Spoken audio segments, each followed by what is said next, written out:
Hi, my name is Jamie Moore, and I'm a physician researcher at the University of Colorado and Children's Hospital Colorado. Hi, my name is Ihuoma Eneli. I'm a professor of pediatrics, a general pediatrician, and the head of the section of nutrition at the University of Colorado here in Denver.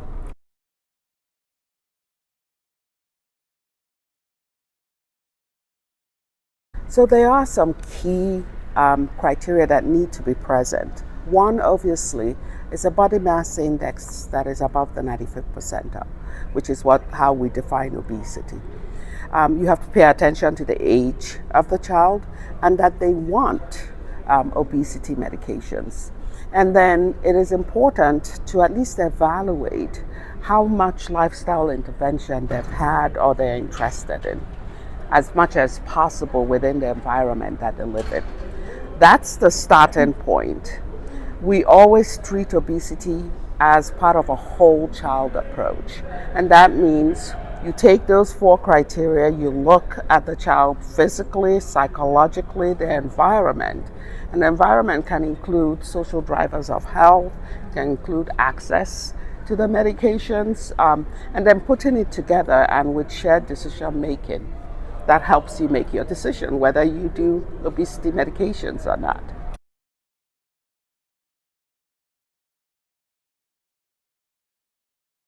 So the medication choices that we're talking about, just to begin, are the ones that we have the most evidence for. So we have phentermine, topiramate, liraglutide, semaglutide, and I'll also include metformin in there, which is an off-label use, but something that is commonly used in practice.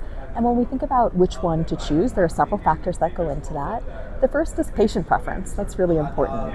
So some of these medicines are oral, daily medicines. Others are injectable medications that are once weekly. So we want to know what the patient and family desire. Next, we would consider if there are any contraindications to using any of the medicines. So for example, if someone comes in and they have a personal history of kidney stones, we're probably not going to start topiramate.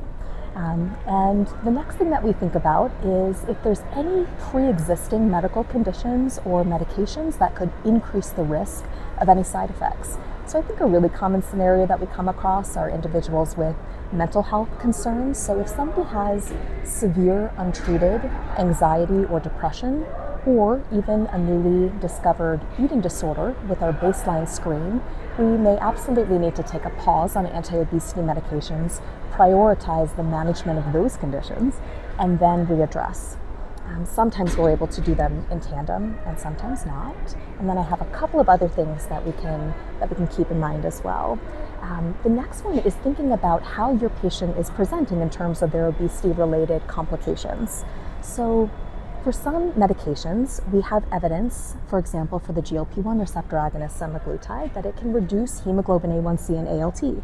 So if I have a patient and they come in with prediabetes or metabolic dysfunction associated fatty liver disease, I may preferentially want to choose that class, whereas phentermine and topiramate have not been shown to reduce those particular biomarkers, but could be helpful for someone who's coming in with dyslipidemia. So I think those are key factors, and the last one that's crucial is access. So if somebody does or doesn't have insurance to cover these medications, that can limit our choices.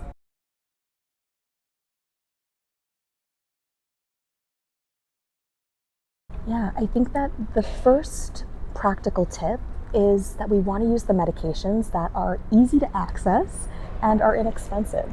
So for many states, that ends up being phentermine or topiramate, the combination thereof, and sometimes metformin. So we often will start there. And we always recommend checking with your state medical board for any restrictions around controlled substances like phentermine. Beyond that, I think it ends up, just like we would do for any other medicine, is learning the policies around what's covered and what isn't for your state Medicaid plan and for the major commercial payers where you're practicing. So I think those are key. And then at a more sort of systematic level or policy level, there are opportunities to engage in helping to update policies so that they can better match the evidence that we have for the indication of pediatric obesity. So we certainly empower our colleagues to engage in that kind of work. It can make a big difference for access.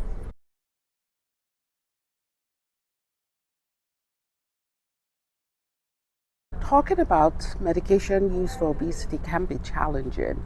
And I think the right approach is to lay out all the different treatment options when you are addressing it. So don't single out obesity medication. We understand that there's motivational interviewing along with intensive health, behavioral lifestyle therapy, medication, and bariatric surgery. So I would often say we have all these treatment options, and at the end of the visit, we'll decide together which would be the right fit. Now, should medication be a fit for that child? There are usually two groups of families that I see. Some that come in asking for medication and they've done a lot of homework.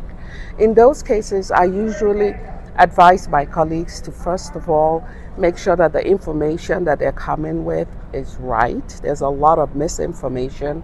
So really being able to set the stage on how obesity medications work and why we would use it. And then the second thing, it is the child or the adolescent who will be taking these medications. So it's important that that child is leading the way in terms of sharing their desire for the medication and it's the right fit. The second class are people who have never heard about the medication or don't think they want the medication. And you can often tell when you lay out all the different treatment options because of the way they react. I think in those cases, the first thing to remind yourself is that you don't have to prescribe a medication at that visit. The most important thing is your ability to listen, to hear, right? And to be able to reflect so that that conversation becomes part of an engagement that's going to be long-term, because should you start obesity medication, you're looking at long-term therapy. And those are the kinds of things that approaches that truly help in that conversation. I appreciated your asking about stigma, because this is certainly something that we contend with on a daily basis.